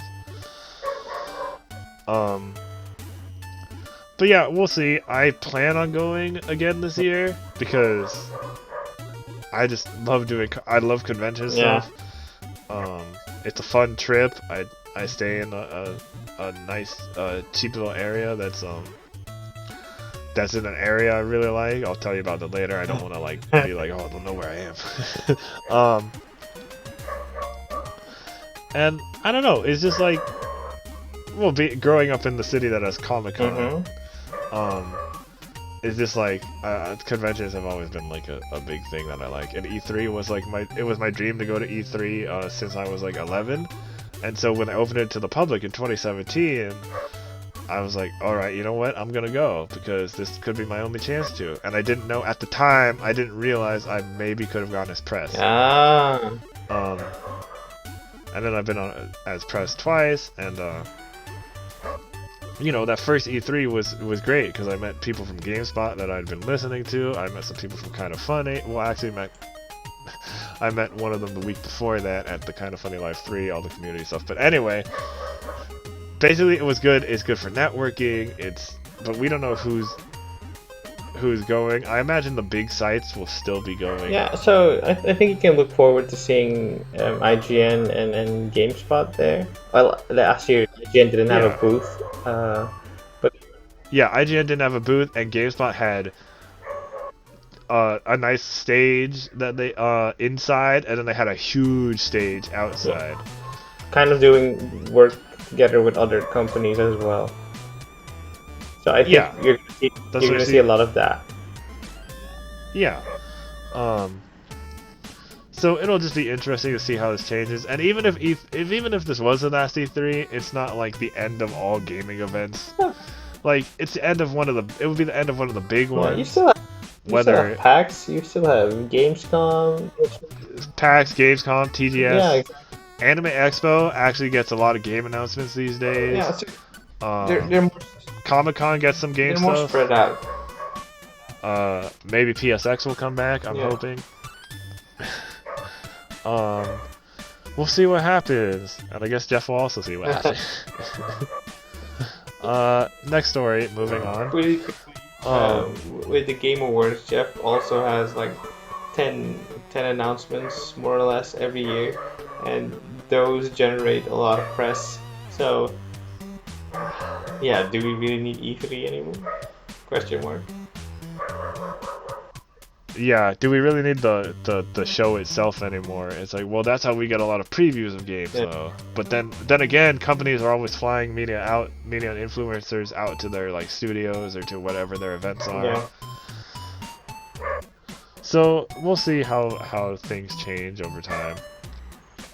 But yeah, like we said, it's not the end of all these exactly. Events. Yeah, so moving on. This is from Sal Romano over at Komatsu again. Sengoku Basara series 15th anniversary logo and visual. So this is just a celebrations for the milestone anniversary will begin in July. They have a little logo and artwork.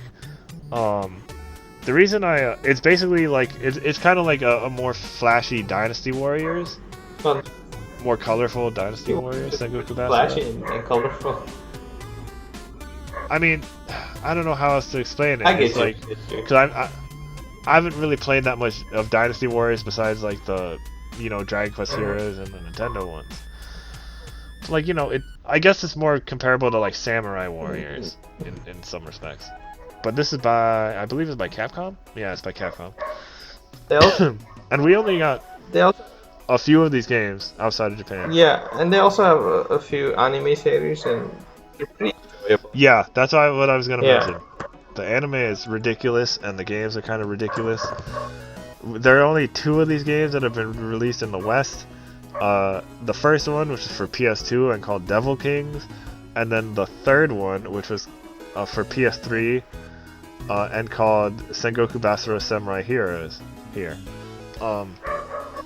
I played Samurai Heroes, and that was really fun, and that's what got me into the franchise. I mean, it's ridiculous because like one of the main characters, Date Masamune, he has like 6 katanas, and he uses them like Wolverine claws, and he can also like channel lightning through them for some reason.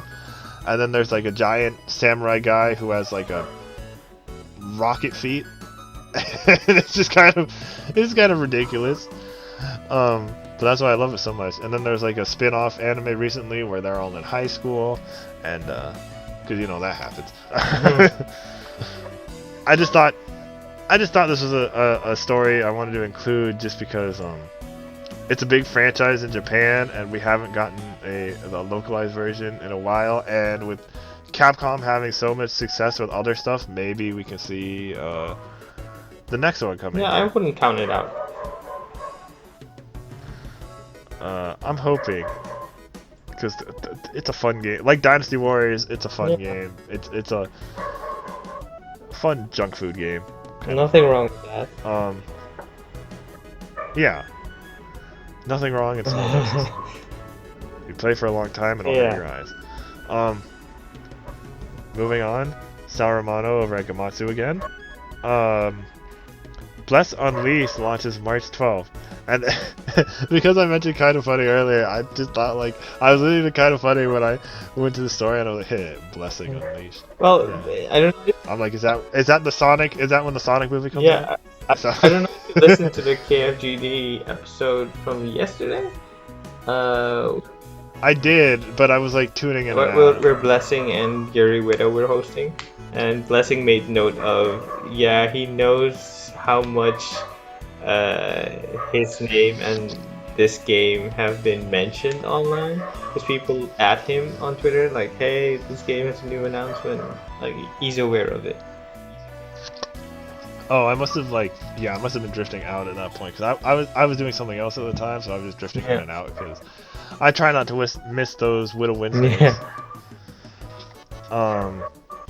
Anyway, Bless Unleashed, which is kind of like an MMORPG style type of thing, it'll launch for Xbox One on March 12th. Publisher Bandai Namco and developer Round 8 Studio of NeoWiz announced.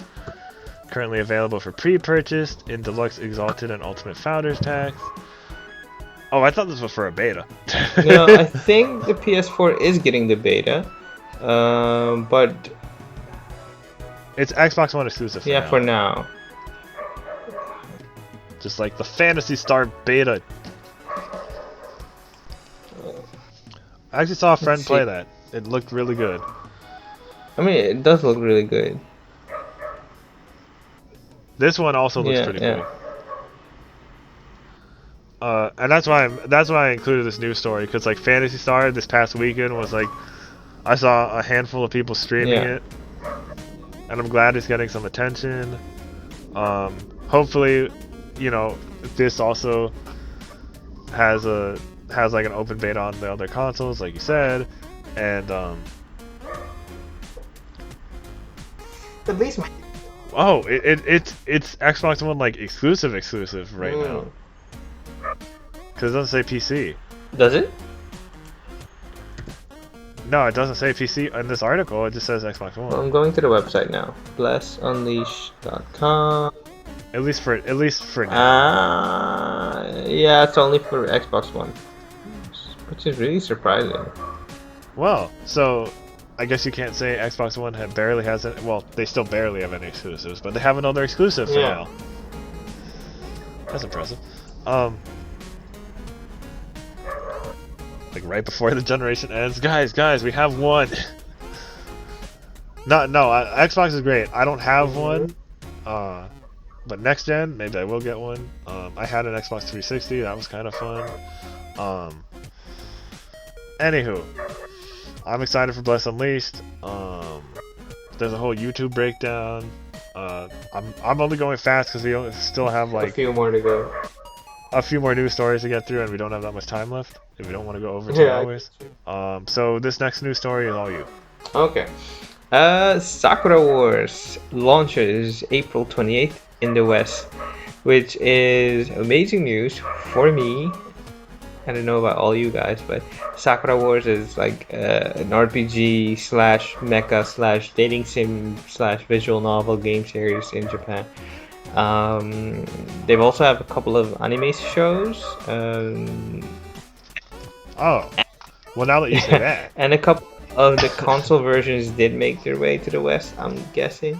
But all in all, the new one for PS4 is slated for the 28th of April, and there will be a launch edition, which will include a Sakura Wars PS4 game, reversible artwork, and sticker set.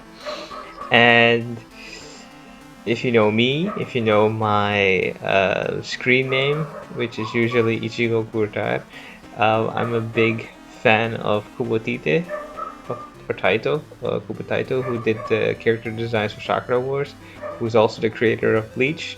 So I did not know that. this is really up my alley, and I will be getting this, regardless of having a console or not. I will be getting this. Supporting it. That's good. It's also going to be adapted into an anime. I don't know when that will be premiering, but if you can, Or whether it will be on Crunchyroll subtitled or dubbed at some point. yeah, but it's I think Sega's making a big push for this. That's good. I've never really had any experience with Sakura Wars. I was gonna, when you sent that thing in the news feed, I would try to find a picture of like Sakura Haruno from Naruto just fighting herself. But I couldn't find one.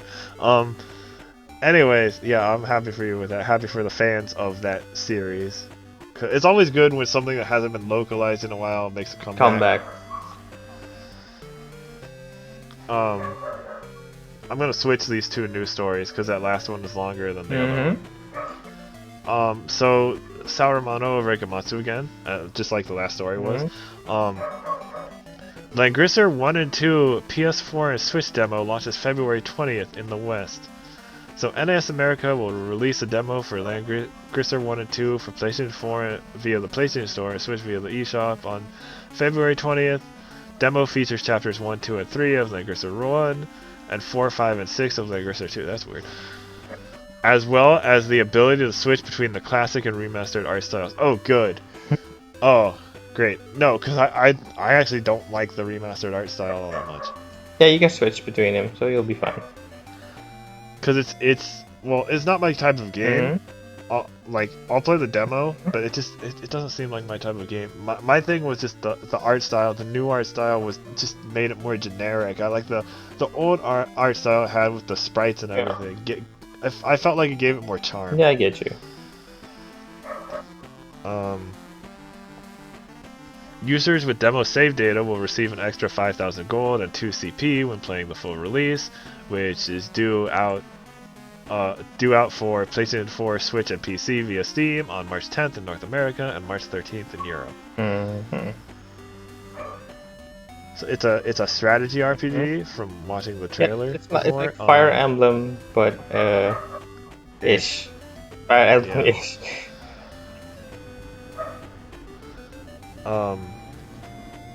So if you're interested in that, you can check that out on the 20th.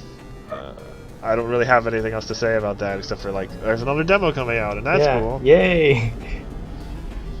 I like demos. because we don't get them all that Well, often. I don't think that's entirely true. It's we don't get demos for every game, but we do get demos. We're getting them more often than we did like a couple years ago. I feel like. I'm not pretty. I feel like there are times when we don't get that many. Like back in the Xbox 3, like last gen, I felt like we got a handful of them. Like we got a demo for. Did we get a demo for Darkness 2? I can't remember, but I remember there was a demo for Revengeance. I feel like there was a demo for Darkness 2. There were a lot of more demos, I feel Or like. it's more like. But I understand it costs money. Yeah, that too. But it's probably more that we don't get the demos of the games we want. That Not always. Sometimes. that might add to the illusion that we don't get a lot of demos, because we do get a lot of demos. Yeah, that's true. Alright, next and last news story. I don't know how long this is gonna go. We're kind of short on time, but I'll try to. So, Final Fantasy. This is from Sal Romano over at Gamatsu again. Final Fantasy VII Remake details Red 13, Professor Hojo, Tifa's abilities, Mercenary Quest, Battle Report, and more. That was a lot. So, you know, it's just kind of like, if you played Final Fantasy VII, you know most of these characters. Yeah. Like Red 13, it's like saying stuff about his background. Hojo, jerk. Tifa has like some stuff about her combat. Repeated presses of the square button will let her perform quick combos. Also has a powerful, unique ability. If you press the triangle button after a combo, she will release more powerful moves.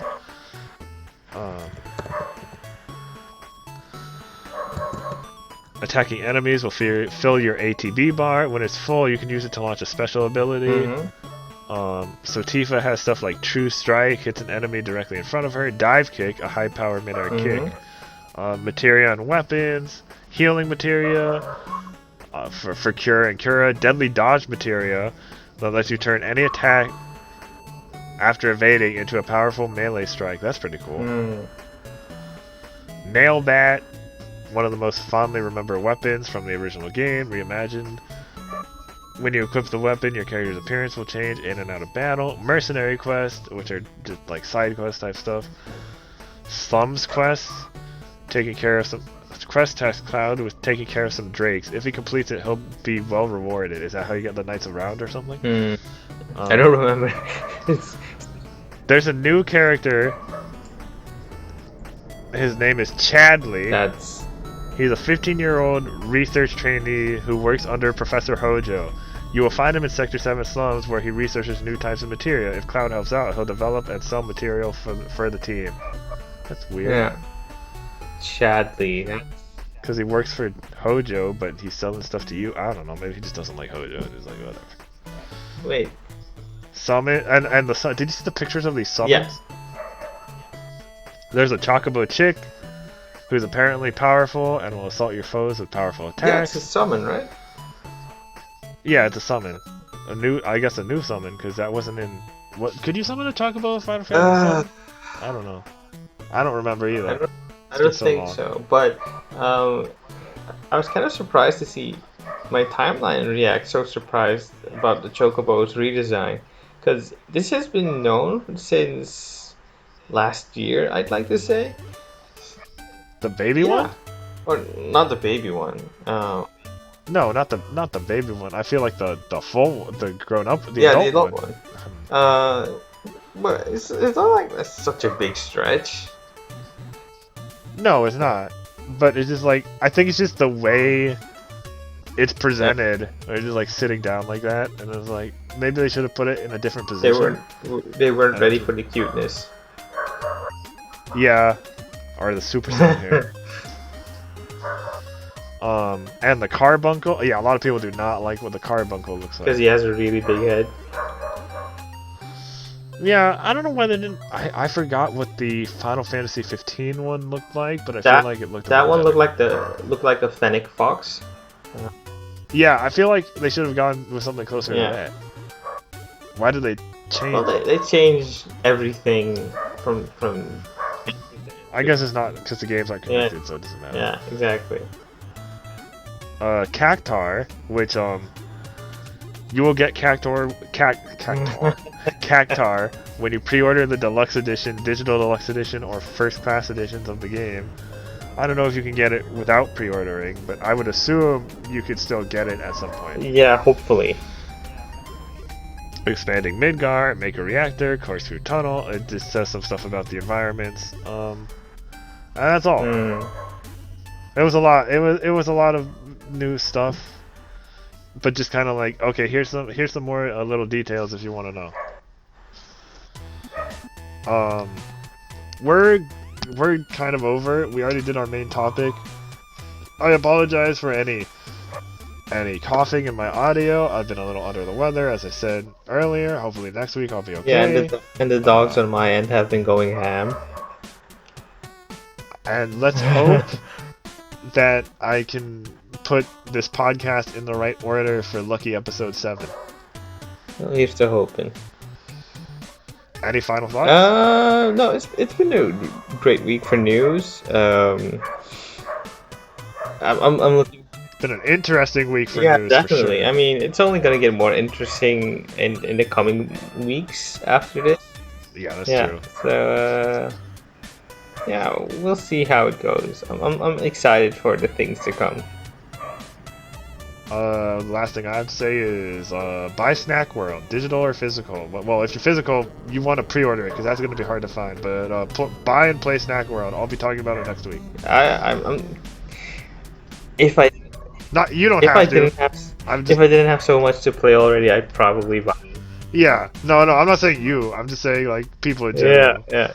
You do what you want. I'm exempt. All right. I guess we're signing.